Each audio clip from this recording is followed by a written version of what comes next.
Omulabi waffe owa Soloti TV tukugamba buterevu nnyo nti okoze kikulu okuba naffe. Webale nnyo, webalire ddala. Naye twagala okugamba nti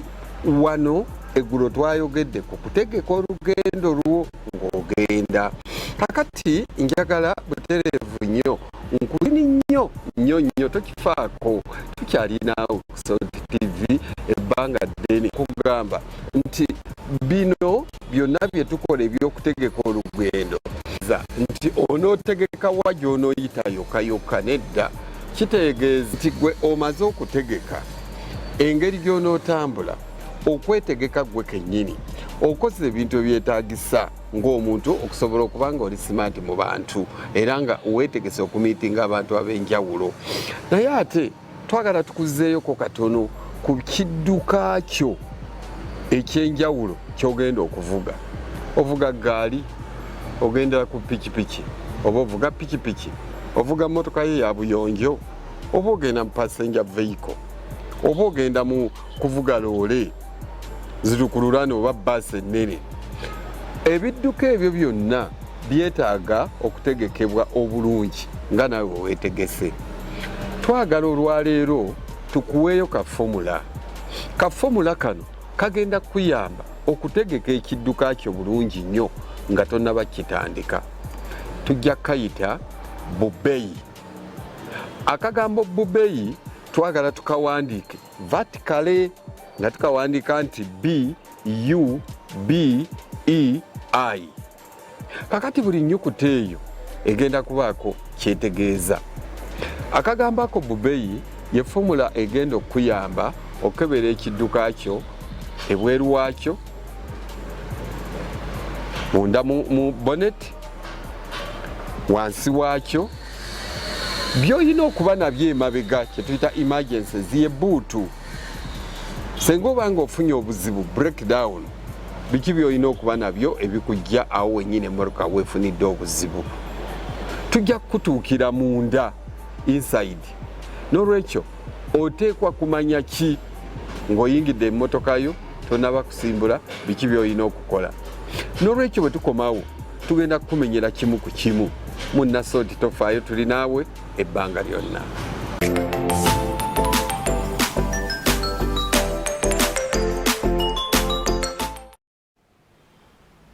Bwatu mzee Wilson Tamale ate bagenze maaso okubanga atuyitiramu weteekateeka otya okubanga osimbula ekidduka kyo kubeera muli wetegefu olaka nti otangira ate obubenje gwokutomera oba okutomera abalala abakozesa oluguudo abantu ab'enjawulo. Twagala okugenda mulama gwaffe mpolampola olunaku jjo Apolo twali tutandise ku nsonga y'abannaffe betusuubira okuba obulori awo nti banajja mu kabineeti eno ey'ekisanja kino eky'omukaaga ekya Pulezidenti Museveni kubanga olengedde n'akasatira akaliwo olwokubanga cabinet teriiwo ate nga COVID-19 agenda maaso ekiwaliriza ate munaffe Dr. Diana Twine omwandiisi w'enkalakalira mu minisitule okubanga awandiikira abakulu banne ba PS oba abawandiisi ab'enkalakalira abalala mu sectors ez'enjawulo oba ne ministries ez'enjawulo okubanga bassaawo embeera ey'enjawulo. Omukyala abadde minisita oba abasatu bonna abadde ba minisita wetwogera baka ba parliament. Ba Minister Dr. Jennifer Acheng, Minister omukyala owerire eyo bwetutunulira omukyala Joyce Moriku Kadichu abadde wa primary health care naye kati mubaka wa parliament n'omukyala Robina Nabbanja naye mbaka mukyala kati owe Kakumiro kati kyeza nti abo bonna kati ate tebasobola kusalawo akadde kano basobola okukola ebintu birala ebitonotono just kola kuteekateeka handover zaabwe naye kati policy tebasobola kubanga balina kibasobola policy decisions. Kati kasatira akaliwaawo nti sectors ezimu kati otunulanga ministry ebyenjigiriza akadde kano nabo tebasobola kubaako kibakola. Dr. John Kirizesto Muyingo abadde minister omubeezi ow'amatendekero aga waggulu yagwa mu kalulu. Omukyala Rosemary Seninde Nansubuga naye yagwa mu kalulu teyasobola kubanga akomawo naye nga ate kati waliwo akasatira akaliwo wetwogerera twagala kutunulira COVID vis-a-vis ekigenda maaso nti bwetunulira kati high institutions of learning waliyo COVID-19 ne bano bannaffe abaana ba secondary abaana ba primary bakaddayo naye tulengera COVID-19 akyali mungi nyo twogerera. Bwe twali tubuuza waliwo munaffe Dr. Migo twabuuza n'atugamba nti abaana bakwatibwa COVID-19 tetuwa numbers statistics ne PS yennyini munaffe Alex Kakuza twambuuza nti COVID-19 masomero ali atya n'atugamba nti abaana it is very true bakwatibwa COVID-19 abamu ne babeera ne CV ne bafuna civility eyo ne bagona ne ku bitanda and they are very ill. Kati awo kye kigenda okubanga kikolebwa mu kadde kano kuba tunuulira nti abaana bakaddayo almost bonna ndoza pure na P3 kati batene bakubanga baddeyo okusoma wetwogera akadde kano ne bonna emitendera egisigadde bonna babadde basoma bwe tudda mu Omuggalo tegeeza nti bateekeddwa okubanga baddeeka naye ng'ate obulamu kye kisinga obukulu. nga bwe ngambye mu ntandikwa wale ogambe nti kyo ekyabayizi okubeera ku masomero bwe kibeera nti decisions oba extreme measures za kulangirirwa suubira nti okugala amasomero kijja okusookerwako nti olaba nga ekisooka mulimu element yokuba nti abaana abayizi kizibu nnyo okukuumira masks ku nnyindo kizibu nnyo okulabika nti SOPs actually zona okutwaliza abamu ozikola ki ozenforcinga mu masomero kuba abaana mu kusoma oteekwa kusuubira interaction ate nga ezisinga zibeera close. Nekirala nti amasomero the congregation centers oba the concentration centers nti byebimu oba otunuulidde oba ogenda kulowooza ku bifo ebisobola akawuka kasobola okusasaanira mu bantu olowooza ku butale olowooza ku masomero olowooza ku nkuŋŋaana ng'ez'eddiini ntambula y'olukale ne public transport. So olaba nti essomero ne bwe twali mu ntegekero ey'omwaka oguwedde eya last year era ekyasookerwako eraga amasomero kola ki okugalwawo. So okisuubira nti President Museveni wabanga agenda kusooka okugalawo ajja kwogera ku Kampala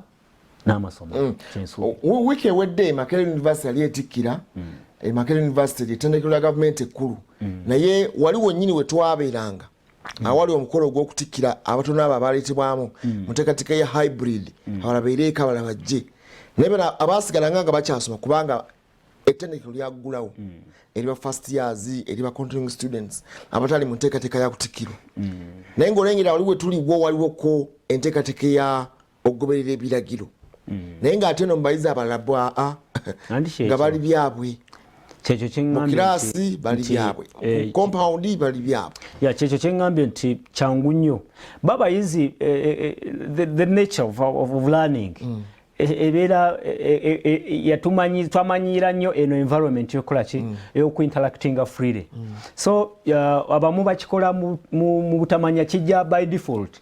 abayizi lwe bakuŋŋaana ogenda okwekanga oli ahaginze n'okuhaginga ekintu ekitakola ki ekitakkirizibwa mu SOPs ogenda okwekanga nga ne mask bogidde ne excitement ebeerawo okuba nti abantu basinkanye ebbanga ddene baadde tebakola ki. So kyangu nnyo weewuunya nti ne mu bayizi ab'amatendekero agaawagula boolyawo bewandoweza nti be bamanyi ekituufu ekyokukola mu kiseera ekyokukola ekituufu ate mu kiseera ekituufu ate ogenda okwekanga nga tebakoze eki tebabikola. Ndowooza lwakuba COVID-19 yajja n'atuuka mu culture zaffe nti culture zaffe African tradition olaba nti omuntu bwebaga nti tonsemberera kati ate ekyo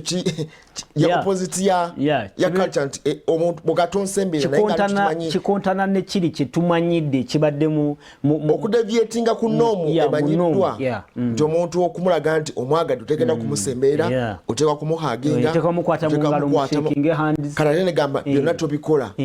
N'olwaleero bwano amala wano tubadde tutuuse luli emabega kyalinga kizibu nnyo omuntu okuwaki okuwa omukono mu shaking hands nenze neewuunya nti actually ne mu wiiki emu yokka eno witandikidde abantu ndowooza nga 2-3 nga bampaki nemaliriza nga tubonze okitegeera. So kitegeeza nti eri gye twali tulowooza new norm kye twayitanga new norm kiganye kitulemye okitegeera kitulemye twali tumanyi nti we tunaatuukira wano nga tumaze omwaka n'emyezi tuli mu mbeera eno eya COVID-19 twali tulowooza nti tujja kuba omuntu omanyidde ekyokubeera ne mask kuba mask ina ne gundi endala actually benefits endala ng'ogyeko ekya COVID-19 mask embeera gye tulimu ey'omukka omubi gw'omubibuga air pollution mu Kampala batulaga nti ebadde nnyo waggulu ebyo byonna wandowooza nti oba oliawo kamasika akangu kyanditufukidde new normal kye tuyita new normal n'obeera nga buli kaseera otambula ne mask n'ekitulemye okitegeera then ekyokuva ku tradition kuba zino tradition zenyine oba customs zenyine ezokukwata mu ngalo kushakinga hands nakyo kitulemedde ddala ndowooza twetaagayo akabanga akawanvu kuba obutali siga nti kyekituufu oba kyekyandibadde ekigenda naye twetaagayo oba akabanga akalala okwongera okunyikiza zino best practices zetulabye muki zetulabye zifunye mu kiseera kino ekyaki ekya COVID-19 twale twogera ku best practices twale twogera ku nsimbi ezibadde zisavingiddwa oba zetuwonyeza nga tetukyagenda mu workshops ebweru kutambula mu ngendo ez'ebweru mu conferences ez'ebweru kitegeera so netukozesa Zoom meetings. Those are the best practices zetusobola okujja mu kiseera kino ekya COVID-19 era tutwale mu new normal eri gye tuyita new normal naye ndowooza zibadde tezinaba kunnyikira bulungi mu nkola yaffe ey'emirimu okitegeera mu nkola yaffe ey'emirimu oba oliawo tubadde tukyetaaga yakadde okukola ki kuba nze ntitutambula mu masomero oluusi naye nolengera nti eri amasomero nga ensonga social distance it is just impractical nga tekisobokera ddala yemu ku ebyo ebisobola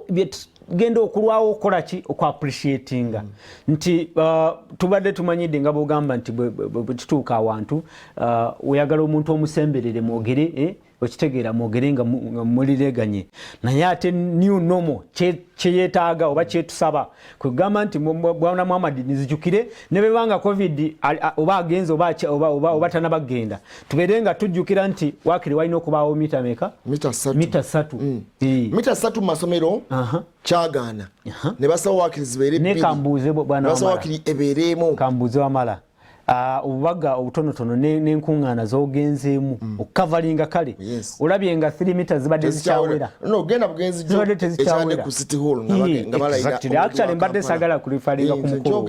ne mita yabadde n'okuwera obutebe ne mita nga tewera obadde olengera enkuŋŋaana ez'okulayiza zennyini n'ekyali ekkololo mita kisirooza nti zaali 3 kati ekitegeeza nti kyetwayitanga new normal kyatulema okukola ki kyatulema okuimplementinga twali tetunakufitinga mu kye twayita new normal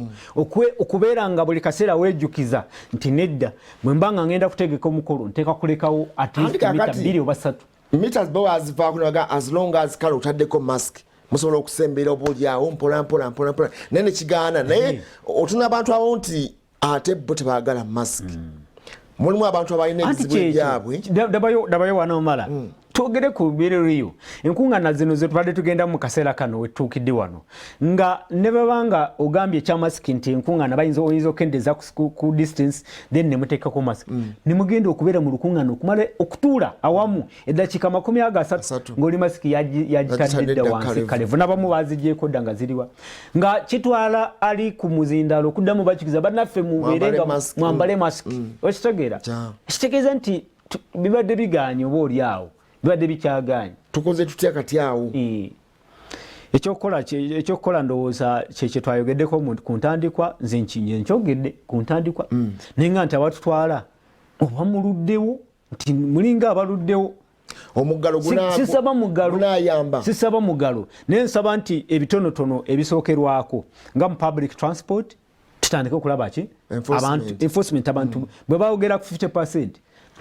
actually okimanyi nti bwe bateekawo etteeka lya 50% ku public transport okimanyi nti ebisaale byeyongera tebiddanga wansi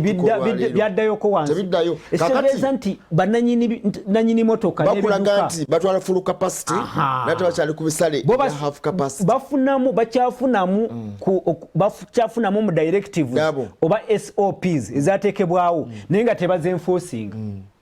Do you get it? Kati ba disguisinga nti bo basigala bafunamu naye nga ate tebakwasa basigala bafunamu muteeka oba mu kiragiro naye nga tebakyenforcing. Tolabawo gundi awo tolabawo kitali kituufu waliwo mismatch eriwo kitegeeza nti oli bw'avaayo n'ayenforcinga abeera ki abeera tabanyigiriza kubanga oludde musigadde mukola ki mbadde mukyafuna sente olugendo olw'okuva wano okutuuka oba katugambe kayungu bawawona olwalinya ne luva ku 10 katugambe 5 ne lugenda ku mutwalo oba 8 n'olwaleero lukyali ki lukyali 8 ate nga mutwala fulu kitegeeza nti bwagamba nti ddayo kendeeza abasaabaze badde abeera takunyigiriza ekitegeeza nti tetwagala kuddamu ate kuwulira abantu baga nti ate batunyigiriza mpozi bwobanga obadde okonfominga ate bwobanga okonfominga era nakyo tekina bwobanga tebakyusizaamu oba tebamyumyudde ennyo ojja kuba tonyigiriziddwa bwobanga obadde okyakonfominga tugenda kulengera embeera olowooza nti ebintu bigenda kukyuka nnyo banafa kafyu kuba yabadde aliko obuzibu abantu bagamba nti kafyu yali afuuse oba kiddukiro ky'aboonoonyi abantu abakwasa ba enforcers ate bo nga bamutwalanga money making venture boba ka business kali awo ngobalaba saawa emu nga batandika okweteekateeka okulabika nti banyigiriza abantu bano naye tujukira kukulaiza president ekiro ekyo ekyaliwo n'embeera yaliwo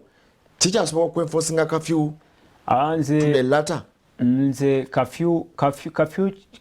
kafyu kyasobola okutaasa oba oliawo kyasobola okutaasa kyali ku mabaala ne disco byebiduula ebyo ne concerts ebyo byekiro naye nze kafyu bw'ogamba mbu omwenforcinga ku bidduka bino bitambula bitambuza ki bitambuza abantu naye bw'obyenforcinga ku bidduka awo wennyini awo oba oganye bano abagenda mu ebyo ebyaki oba oganye bano abaddayo ewaka abava mu biralala nze ndowooza kafyu tekyandibadde nnyo kyekwaso nnyo ku nsonga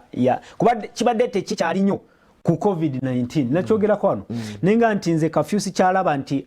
agendereddwamu okutangira ki COVID-19 kubanga osobola okusalawo noga nti kafyu mwongeddeyo ku ssaawa nga 5 oba 6 ogw'ekiro n'osigala ng'ogambye nti saagala kulaba disco saagala kulaba ebyo ebyekiro ebyo saagala kulaba bibaala okitegeera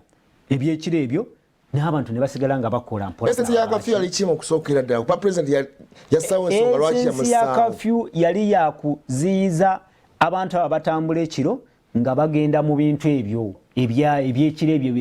nokutano gundi ezo behavior anti kafyu naye kafyu lindako kafyu yamaliriza nga ateefuuse security ki issue security issue yali main issue yayo kafyu bwetwagenda mu lockdown nassaawo kafyu ono okulabika nti omuntu atambula beyond time eteekeddwa okuba nga ali waka oyo babeere nga bamukolaku kikyalesa ndowooza kafyu oyo kulabika nti fena twali waka omuntu abeera akwatiddwa mu mbeera eyo abeere nga bwana wamala ddayo bulungi ojjukire nti kafyu yaleetebwa mu measures ezokutangira ekirwadde kya COVID-19 it was not a security issue actually lwakuba nti kyamala nekitunulirwa nga ekigenda okuziyiza ab'ebyobufuzi okukola ki nekifuulibwamu ng'ekyebyobufuzi concentration y'abantu berenga ekendedde just anti omuntu omugamba nti don't walk beyond this time kibayita kafyu totambula beyond this time tutaddewo eyo ebeeranga tugirimitinze erwedi gundi togenda mu kitundu bwekiti kirimu n'ab'ebyokwerinda bwana wamala bavuddeyo ne batestifyinga nti kafyu ayambyeko okukendeeza ki obumenyi bw'amateeka naye ku covid akoze atya naye ku covid nze sirowooza kyali kinene kyakoze covid nakakyogera emirundi 3 naye nga nti kafyu yabadde oba oliawo kati yali yava ku kya COVID-19 ng'afuuse security measure so nze kyovola nalinze mpagira ekyoga nti kafyu asobola okukola ki okwongezebwayoko n'ava ku zino ssaawa 12 kuba booda n'essaawa 3 ab'ebidduka agende ku ssaawa nga 5 oba 6 ogw'ekiro abantu basobole okusigala nga bakola mu kaseera ako nga babu restaurants kuba restaurant kizibu nnyo okutambuza mu COVID-19 kizibu okusasanya COVID-19 ababadde bakyali ku mirimu egyabwe emitongole gino egya bulijjo zibadde bakola basobole olwajjaamu n'ebirala byonna basobole okuddayo ewaka mu kiseera ekyo okitegeera so kafyu nkiddamu kafyu yandibanga oba oliawo kikyasoboka okumwongezaayo naye ate tekijjaawo kiri ekyokuba nti kafyu naye alimu element ey'okutangira bano ababadde batambula nga bagenda kukola ki bagenda mu mabaala na biki bwetwogera kati akadde kano sectors kyezitanaba kubanga ziggulwawo full capacity performing artists ne bannaffe abakola ebibaala naye abasinga bonna beggulawo dde abasinga bo baagamba nti katweggulewo mu mbeera yonna yonna kuba kati kyenkugambye nti kibaddemu double standards nti bw'oba enforcinga kafyu okutangira ate bano abagenda mu mabaala ng'ate amabaala agamu go gaggulawo negabeera nga kumiwa nate awo wenkugambidde bwana wamala kati awo wenkugambidde nti kafyu yava ku essence eya COVID-19 yavaawo kati eri ku security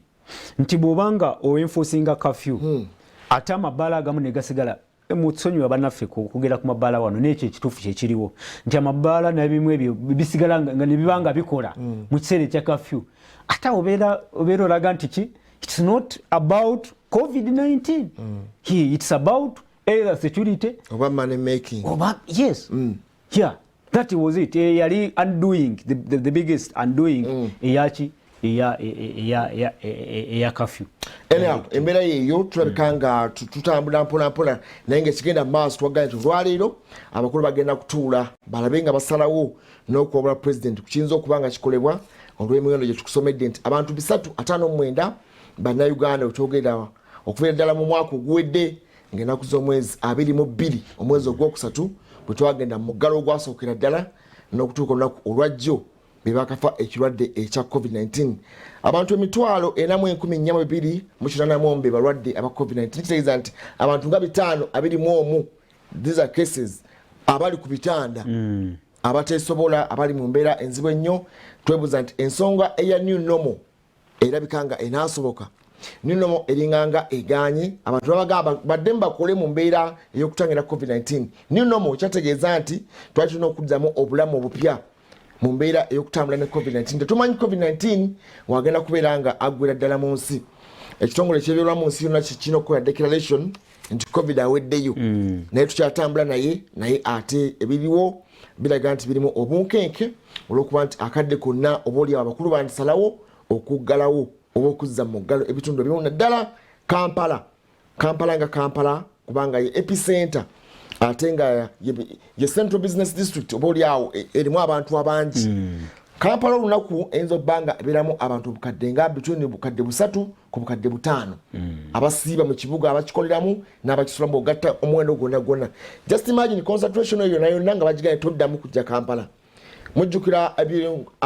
bannayuganda abaali mu Kampala mu muggalo guli nti abantu basalawo embeera nebayinga ne bajjanga e Kampala lwampaka era ebitongole bikuumaddembe ne bafubutulangamu baga muddeyo eka ewakisekka bwetujja waggulu eno n'akasero wonna mu makkati awo mu zaakedi ezaaliwo bannakampala balina arcade associations ezibayambako okutambuza ensonga zaabwe simanyi oba bawulira ebintu bino oba message etuuka nesinkinga mu bwongo bwabwe okulabika nti babaako kye bakola kubanga bano abasajja bajja kusalawo omulundi gombaga nti arcade gundi galawo kubanga ojjukira nti ne mu kubaggula waliwo obukwakkulizo bungi minisita media kyambadde n'abalala bonna abajja kesisi okujja okulabika nti bakkiriza begayirira nga tutuukiriza obukwakkulizo tetunaba kukakasa mugera mulindako actually nze sijjukirayo mulundi n'ogumu ministry n'abakwati bako ensonga eno lwabavaayo ne bagaa nti mugguleewo okimanyi directive eyo teyaliwo fetweggulawo bizinesi ezeggulawo zo bazikkiriza okuggulawo naye basooka kujja ne bakola compliance bakolako ntono ojjukirawo bakeberako awo entonotono awo tewabeerangawo declaration eyawamu nti mukole kimwe namuggulewo zebakeyalinga ojjukira zaali ntono nnyo nebaga nti ezo ziri compliance to what to SOPs ne directives ezaki so ekyo kyaleetawo embeera eyo ey'okuba nti twatuuka naffe ne tugamba nti tugulewo yali pressure ey'okuba nti twali tuludde mu muggalo pressure ey'okuddayo tukole pressure y'abantu omuntu wa bulijjo okumusiba n'omurestrictinga atuuka ekiseera n'akola ki neyeekyawa okitegeera so oba oliawo twandibanga twakikola mu butali buki mu budde butaali butuufu ate oba oliawo kyekiyinza okuba nga kyaviirako n'embeera eno eyaki eno gye twogerako essaawa eno kubanga weewuunya nti twafuna ekizibu nti ekintu kino kyagira mu kiseera ekyebyobufuzi kati amaloboozi ne gabeera nga tegali kiriya nebyandibadde message yandivuddeyo ng'eri genuine ng'esigala ng'erimu okubuusabuusa abantu bagamba nti abamu actually bagiyiwako amazzi naga nti ebyo byabufuzi kino kibagerese kya byabufuzi ekyo kye kyatukosa nze ndowooza kubanga okuva ku ntandikwa y'ensonga yali ekwatiddwa bulungi ng'olaba eringa ekwatiddwa bulungi ne tufuna achievements ne gundi zonna ze twafuna akawuka ne tubanga abakoze ki abakasa presence naye ate olwokuba nti twali mu kiseera eky'ebyobufuzi kati ne wabeerawo okubeera nga mulimu okubuusabuusa okwo actually n'olwaleero we twogerera let me tell you n'olwaleero we twogerera waliwo bakyalowooza nti COVID-19 ate n'abalala n'abakwati baako ensonga nabo katubanenye bwana wamala abakwati baako ensonga nabo bakola kinene okuleetawo embeera eno gye twogerako kati eriwo olwaleero nti ebyabalo ebyali bibasuubirwa okukola si bye mwakola ki bye mwatugamba okukola namwe kenyini si bye mwakola ki exactly mukamyufu twogera ku nsimbi ezafulumizibwa okutangira ekirwadde kya COVID-19 zeezo kyezaali zirina okukola kyakolebwa bawaayo n'omutima bwe mwagamba nti mugenda kutuwa masks mwazituwa okitegeera kati namwe tugenda banenya nti mwakontributinga ku kino ekiriwo olwaleero abantu okutuuka okulowooza actually nina wenasharinze ku platform zange waliwo wenasharinze ebbaluwa eno nga maze okulaga nga mbagamba nti omuggalo guguno gwandi bagukola ki ne messages eza comments ezazze zonna nga ziga nti abo bategeka kulya nsimbi kati olaba nti ndowooza tebakyabakiriza kati waliwo agamba nti kano ka project balina kibateekateeka ziweddewo ezagenda mu kampeyini byonna bitambudde bubi awo wenenyeza bali abatutwala nti namwe tubanenya nti ekyali kyemwatugamba si kyemwakola ki si kyemwakola singa kyemwatugamba kyemwakola kyennyini ne mutugamba nti abaana badde waka tugenda bakubira ki ebitabo learning materials tubasangise waka bajja kusomera waka ne mubireeta kyandibadde te kati okyasobola ogamba omuntu nti gende waka tugenda kubawa ebyokusomera waka ebbaluwa yino gyetwogerako ya mukyala kikyasoboka omuntu omugamba nti kumira omuyizi waka tugenda kubasindikira ebyokusomera waka mbadde gamba ebbaluwa gye bawandiise Dr. Diana Twine wuuno be bakopinzeeko kuliko head of public service and secretary to cabinet munnaffe Mitala kuliko deputy head of public service deputy secretary to cabinet kuliko principal private secretary wa his excellency the president kuliko country representative wa WHO country director wa CDC country representative UNICEF director general of health services executive secretary Uganda Red Cross executive director private sector foundation ne instant commander munaffe Chobe omujaso oyo instant commander yavunaanyizibwa okumanya emiwendo abantu bameka abalwadde tulina variants kati oyo tukulaze nti abantu bonna abakopingiddwako ebbaluwa eno eya meeting egenda okutula olwaleero bonna bavunaanyizibwa bonna bakwatagana ku nsonga ate balina sennene UNICEF bwogitunulako evunaanyizibwa ku nsonga z'abaana WHO evunaanyizibwa ku byobulamu byonna bw'ogenda ku public service evunaanyizibwa ku bakozi ba gavumenti mutegeke kati abo baga nti akasaala kajja sigala nga kajja olyawo teketeeke kino bwekiti bwetuna ku center for disease control eyo ya USA ekirwanyisa ku birwadde so olaba nti buli kimu kati ba Dr. Pontiano Kalebu ba Dr. Misachi abakugu mu science message kankubulire ebbaluwa eno eraga nti agenda yabadde attached ne tebagitukoze tebagitukoze naye agenda kankubulire ogimanye nawe woli nti ebigambo bya Diana Twine byabadde very clear nga ayogera ku kimu lockdown ngayogera ku lockdown mugalogu kubaye ne mukukyogera takifuna muwadde kenyera bana wamala njagala togere ng'ababadde wano ensonga gye njogeddeko wali saagala ogibuusa amaaso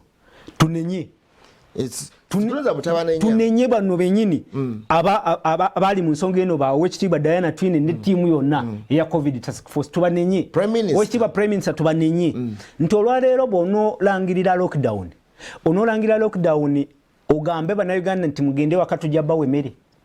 lazima bakyakiriza nti ojja bbawo emmere kyekizibu ekiriwo kati awo oba okitegeera kyagamba nti abantu bakyakkiriza okubazza mu lockdown okyasobola okugamba munnayuganda nti genda ewaka obeereyo ewaka gavumenti zizine sente tuzirina tugenda bagaba emmere bajja banakkiriza oba mutuweeyo endala tugule tugabire abantu okyasobola okugamba munnayuganda nti kati mwesonde mu sente Mwisonde mngabo wala ba fundraising. Wafte yaliwona. Nti mukunganye ensimbi mu fundraising tulwanyise kirade tugule motoka manya tugule dagala India yine ganye kati tulagiriza walala uchasobola gamba bana Uganda nti tutonde sente bakirize wala wachasobola kuwase okusonda sente kakati mu mbere bana Uganda kati nayo government nayo laba kyekulaga nti tukiraba nti we are not in any way prepared kyenkutegeeza ko gamba nti nekali woluli ketwali akakisa ketwali na woluli kaputi akali woluli katolwayo tekakyaliwo Ntuliwa aligambanga nti President Museveni yagambanga nti ebitongole Airtel ne MTN nze njagala mumpe motoka mpya tebazi waayo motoka tebazi luli bagambanga twagala gula bitanda bya ICU beds biki abantu ne bagamba okyasobola kati obagamba nti baweyo ne bawaayo ne bwana fe bavaayo walabanga European Union ne bajja batwade genetic government yakamala okulangira budget buli kimu bakitadde mu budget kati omanyi nti eno second wave ezenga buli kimu kimaze oku kati ensimbi zinavaawo ezetaagisa emergency sobola okutola olwa basobola okufuna akasente ako omanyi kitegeeza sana emergency kwata kulanga nayo omanyi kitegeezaawo kitegeeza nti ensimbi ezibadde zitegekeddwa okugenda mu myogo ba walala wona zigenda kuba diverted zigende kati bwe banga si priority nnyo bisobola okulinda ku kino kisobola okuvaawo mu budget nedda bwe beranga supplementary nga tisana emergency terinda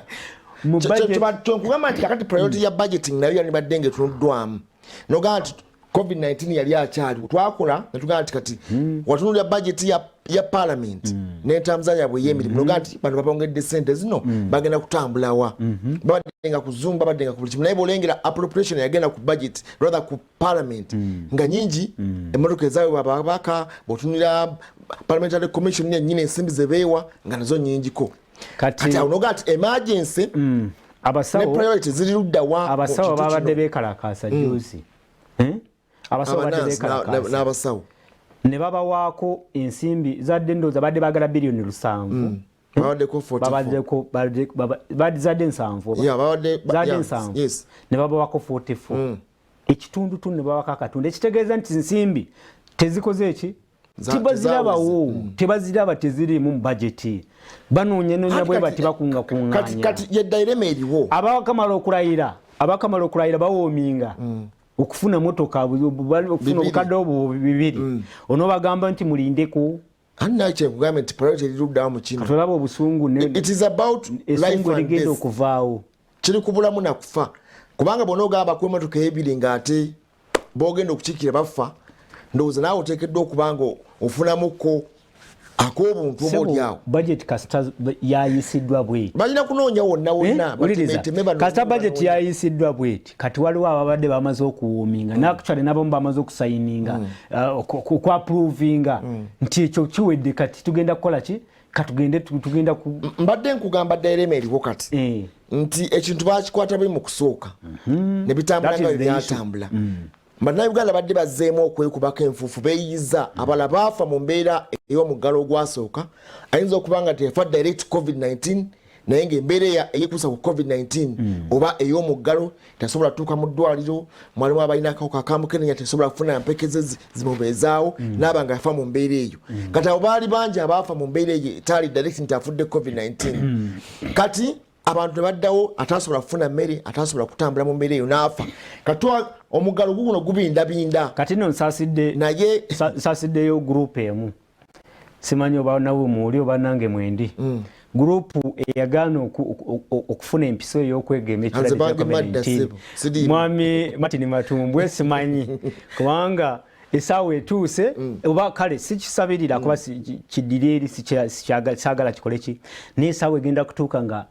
tunoonya mpiso eyo ng'obaolyawo tekyakola ki nze nagenda nga tebinaba kutuuka mu nsindikagano nenzikiriza ne bangema okay kirungi nnyo nenze sijjaku anyway simanyi Martin Matumbo oba naafuna ki anaafuna omukisa kati empiso ya sikurambo naye bali babadde nga badde beegayirira nga baga nti mujje bannange tukole ki tubageme kati ya sikurambo naye akaseera kagenda kutuuka obaolyawo sikyagala kituukewo n'akaseera kagenda kutuuka ng'empiso yakusimba towulidde yabamu abadde batandise okuwa n'ensimbi babageme newali baletanga batch namba ne bajja mukaaga ne bagenda kusaba munane ne bazza eddagala towulidde nti wali ababadde batunda doses kati awo ez'okugema bannayuganda ndowooza baveemu egundi oba okkiriza okugema lwaki ate ogenda ku ssaawa esembayo mwami Matumbwe abantu ne batuula negaa bannaye mujje ne luziba ne bazzangako ebintu byabwe ne babizaayo bannayuganda baagala nnyo last minute rush ndaga muntu bwe kyali bwe twagenda ku register bwe kyali kinsanyisiza nnyo kati abafuna empisa esooka bwe bakitegedde nti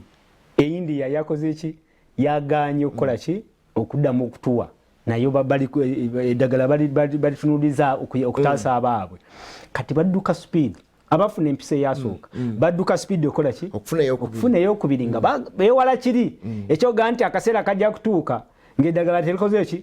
teririiwo ate ng'olwedde n'akaseera kabakokola ki ak'okufuna eyokubiri nawo nga kayiseewo oba oliawo wekanga gyekali kubanga ekirungi nti empisa eyokubiri yo osobola ogifuna between weeks 8 weeks 12 bwe ziyitawo 12 kinjagala okumanya bakyanoonya science kyekibaawo nakyo science muzibu nnyo tali anti kiyinza okubeera nti bw'oba wafuna esooka sikimanyi ku ekyo kyaba science badde sinakinoonyerezaako kiyinza okubeera nti bwewabanga wafuna esooka ne wayisaawo ebbanga erya weeks 12 nga tofunye endala ng'eryo obeera nedda kyendowooza omubiri gusigala nga gukurespondinga nodda tewali kibuzibu bubeerawo osobola ogifuna ebbanga lyonna kubanga nekino okuzuula nti wiiki ey'12 ebeerako basooka gamba 8 ne baga nti kasita ofuna prime dose oba prime jab esooke kale okufuna booster eri eno prime yenkulu prime yenkulu kati eri just a boosting of boosting neyo okubiri ya osobola ogenda na bwebanga nkulu nyo eyokubiri ya batikatika asozena kagwe tulina kati lwaki olowooza Johnson na Johnson bakubeemu anti kati eno yebbiri ino yeetagisa bbiri kati awo kyenkugambye nti olwokubanga eno erina prime ne booster wengambidde mukwano gwange Martin Matumbwe nti akaseera kandituuka nga actually kyamagezi nze kamuwa amagezi adduke afune esooka atayangu afune neki naye ate obudde tebukyaliyo omanyi nti obudde tebukyaliyo bw'ofuna esooka kati gwe gunatukira ogw'omusanvu weeks 12 ziba ziyiseewo ziba tezinakuyitawo lino eriwo lijja kuba li expiring obanga n'okulumalawo bali mazeewo kati afuna kati oddamu okufuna mu gwa 8 kati oba oli awo tojja kufuna ku baaci eno batofuna naye ate baaci eyokubiri eddako nayo matanka tetumanyi obenejjobetezi naye sooka ofuneera waakiri emu obeere ng'olinawo ko waakiri wooli obeere nga kaprime ako okalina tunagenda okutetenkanya oba tufunaani awo nga waakiri naye nga kikulu katugambe katubijjemu ebyo ebyaki ebyolusaagiriro abafuna empisa esooka eya AstraZeneca mugende mufune eyokubiri kibayambako oba oliawo kuba abasawo bakibatugamba nti kyekyo bufuna esooka oteeka kufuna eyokubiri okubanga omaliriza bulungi entegeka eyokola ki eyokwegema ekirwadde kya COVID-19 ate n'abatanakufuna namwe mugende mukole ki mugende mufune kubanga bategeeza nti wenaatukira ogw'omusanvu eddagala lino lijja kuba likoze ki liweddeko lijja ku expiringa so tetulinda ate eddagala oku expiringa ate nga n'okumanya tetukakasa bulungi nti neddala gundi endala tunagifuna kale tuteekeddwa okuba nga tusibulira wano akaddegenze obudde buweddeyo tuteekeddwa okuba nga tubaako kitukujjukiza